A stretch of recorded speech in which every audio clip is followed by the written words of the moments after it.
एक ऐसा जीव जिसके मेल और फीमेल में कोई फर्क नहीं होता, और एक ऐसा जूता जिसका आकार आपके पैरों के साथ ही बढ़ता रहता है। दुनिया में कहाँ पाया जाता है ऐसा खौफनाक जूता? और एक ऐसी बाइक जिसका एक्सीडेंट भी हो जाए तो भी इस पर सवार शख्स की जान बच जाएगी। और भारत पर 250 सालों तक हुकूमत करने वाली ईस्ट इंडिया कंपनी को एक भारतीय शख्स ने खरीद लिया है। आखिर कौन है वो शख्स? और एक ऐसा शख्स जिसे माइकल जैक्सन की मौत की खबर उनके मरने से 5 घंटे पहले ही मिल गई। कौन था वो शख्स? जानने के लिए बने रहिए हमारी आज की वीडियो के साथ अंत तक। नंबर 1, दुनिया में जितने भी जीव जंतु पाए जाते हैं उनमें से ज्यादातर के मेल और फीमेल में कुछ न कुछ फर्क जरूर होता है, जिसे देखकर हम उनके जेंडर के बारे में पता लगा लेते हैं। लेकिन दोस्तों, आपको जानकर हैरानी होगी कि पेंगुइन एक ऐसे पक्षी है जिसके मेल और फीमेल में कोई फर्क नहीं होता। अब आप सोच रहे होंगे कि जब मेल और फीमेल में कोई फर्क नहीं होता तब इनके जेंडर की पहचान कैसे की जाती है? वेल, अगर कभी किसी पेंगुइन के जेंडर के बारे में पता लगाने की जरूरत पड़ती है तो फिर उसका ब्लड टेस्ट करना पड़ता है। ब्लड टेस्ट ही एक तरीका है जिसकी मदद से पेंगुइन के जेंडर की पहचान की जा सकती है। नंबर 2,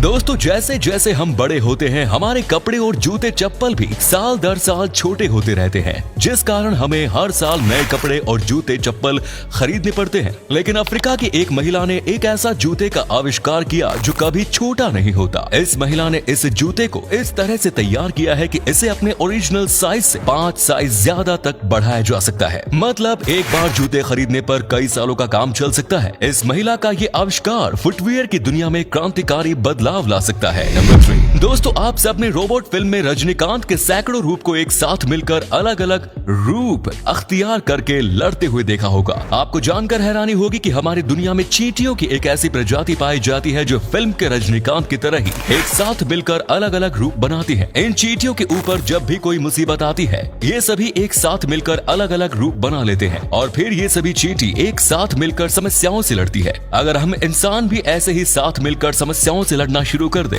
तो दुनिया बहुत खूबसूरत हो सकती है। नंबर 4, दोस्तों, लड़कियों को इम्प्रेस करने के लिए तो बहुत से लड़के उनके सामने डांस करने की कोशिश करते हैं। और आपको जानकर हैरानी होगी कि सिर्फ हम इंसान ही ऐसा नहीं करते। पक्षियों की भी एक ऐसी प्रजाति होती है जिसमें मेल पक्षी फीमेल को इम्प्रेस करने के लिए उसके सामने शानदार डांस करते हैं। इस प्रजाति के मेल पक्षी कई अलग अलग तरह के डांस करते हैं। यदि फीमेल को डांस पसंद आ जाए तो फिर ये दोनों एक साथ रहना शुरू कर देते हैं, और अगर फीमेल को डांस पसंद ना आए तो भाई समझाओ कि उस मेल को अभी और सुधारने की जरूरत है। जैसा कि आप इस वीडियो में देख सकते हैं, ये बेचारा मेल पक्षी इतनी मेहनत से डांस कर रहा है लेकिन फीमेल पक्षी उसे कोई भाव नहीं दे रही। इन दोनों पक्षी की ये वीडियो कई लोगों के लिए रिलेटेबल होगी। नंबर 5, कुछ दिन पहले सोशल मीडिया पर इस खतरनाक जीव की तस्वीर खूब वायरल हुई। वायरल होते इन तस्वीरों के साथ ये दावा किया गया था कि ये खूंखार जीव हरियाणा और राजस्थान में पाया जाता है और ये पालतू पशुओं का रात में शिकार करता है। लेकिन जब इस जीव की सच्चाई जानने की कोशिश की गई तब पता चला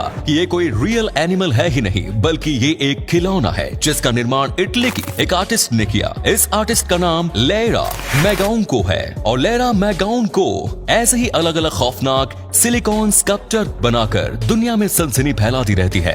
नंबर 6, दोस्तों, अगर किसी कार का एक्सीडेंट हो जाए तो उसमें तुरंत ही एयर बैग एक्टिव हो जाते हैं जिससे उसमें बैठे लोगों की जान बच जाती है। लेकिन बाइक में ऐसी कोई सुविधा नहीं होती और बाइक चला रहे लोगों की जान भी भगवान भरोसे ही होती है। लेकिन अब एक शख्स ने एक ऐसी बाइक विकसित कर ली है जिसमें कार की तरह ही सुविधा दी गई है। जैसे ही इस बाइक का एक्सीडेंट होगा बाइक की सीट बाहर निकल आती है और उसके साथ ही अटैच एयर बैग भी बाहर निकलकर बैलून बन जाते हैं। ये एयर बैग बाइक चला रहे बंदों को चारों ओर से लपेट लेता है जिस कारण उसकी जान बच जाती है। अगर ये आविष्कार कामयाब रहा तो फिर हर साल लाखों लोगों की जान बच सकती है।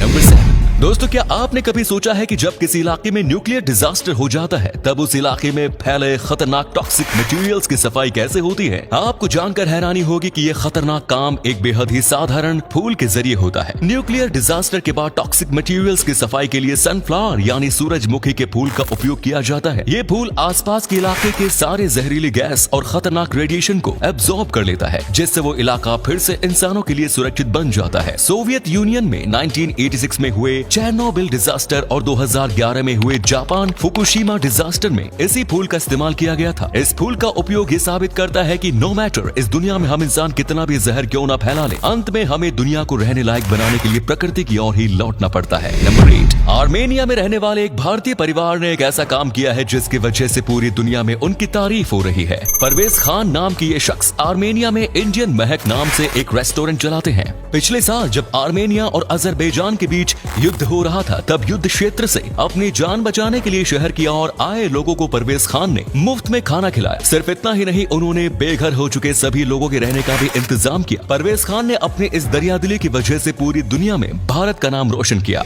नंबर 9, दोस्तों ये बात तो आप सभी जानते हैं कि ईस्ट इंडिया कंपनी ने भारत के ऊपर लगभग 250 सालों तक राज किया था। आपको जानकर गर्व होगा कि जिस कंपनी ने भारत के लोगों को गुलाम बनाने में कोई कसर नहीं छोड़ी, आज उसी कंपनी का मालिक एक भारतीय शख्स है। संजीव मेहता नाम के इस शख्स ने 2005 में ईस्ट इंडिया कंपनी को $15 मिलियन में खरीदा था, जिसके बाद से ही वो इस कंपनी के मालिक बने हुए हैं। संजीव इस कंपनी को चाय बेचने वाली एक कंपनी बना चुके हैं। संजीव को भी इस बात पर गर्व है कि जो कंपनी किसी दौर में भारत के लोगों को गुलाम बना चुकी थी, आज के समय में एक भारतीय ही उस कंपनी का मालिक बना हुआ है। नंबर 10, दोस्तों नासा ने एक ऐसी कार विकसित की है जो सिर्फ आगे पीछे ही नहीं बल्कि दाएं बाएं भी चल सकती है। यानी कि आप इस कार को बिना घुमाए ही किसी भी दिशा में लेकर जा सकते हैं। इस कार के पहिए चारों ओर घूम सकते हैं, जिस कारण इसे पार्क करने में किसी समस्या का सामना नहीं करना पड़ता। ये कार वाकई में कमाल की है। नंबर 11, दोस्तों आपको जानकर हैरानी होगी कि 2009 में जब माइकल जैक्सन की मृत्यु हुई थी, तब उनकी मौत से 5 घंटे पहले ही उनकी मौत की खबर विकिपीडिया पर अपलोड हो गई। पहले तो लोगों ने जब उनकी मौत की खबर विकिपीडिया पर पढ़ी, तब सभी लोगों ने इसे एक प्रैंक मानकर इग्नोर कर दिया। लेकिन इस खबर के 5 घंटे बाद ही जब माइकल जैक्सन की मौत हो गई, तब हर कोई हैरान रह गया। हर कोई ये सोचकर हैरान था कि आखिर किसी शख्स को माइकल जैक्सन की मौत की खबर 5 घंटे पहले कैसे मिल गई, जबकि 5 घंटे पहले वो जिंदा थे। साइबर सेल ने विकिपीडिया पर इस खबर को अपलोड करने वाले शख्स की तलाश शुरू की, लेकिन आज तक उस शख्स का कोई सुराग नहीं मिल सका। तो उम्मीद है आपको आज की वीडियो पसंद आई होगी। अगर हाँ तो वीडियो को लाइक करें। इनमें से कौन सा फैक्ट आपको सबसे फेवरेट लगा, कमेंट्स में जरूर बताएं। तो दोस्तों इस तरह के और भी इंटरेस्टिंग वीडियोस देखते रहने के लिए चैनल को जरूर सब्सक्राइब करें। धन्यवाद।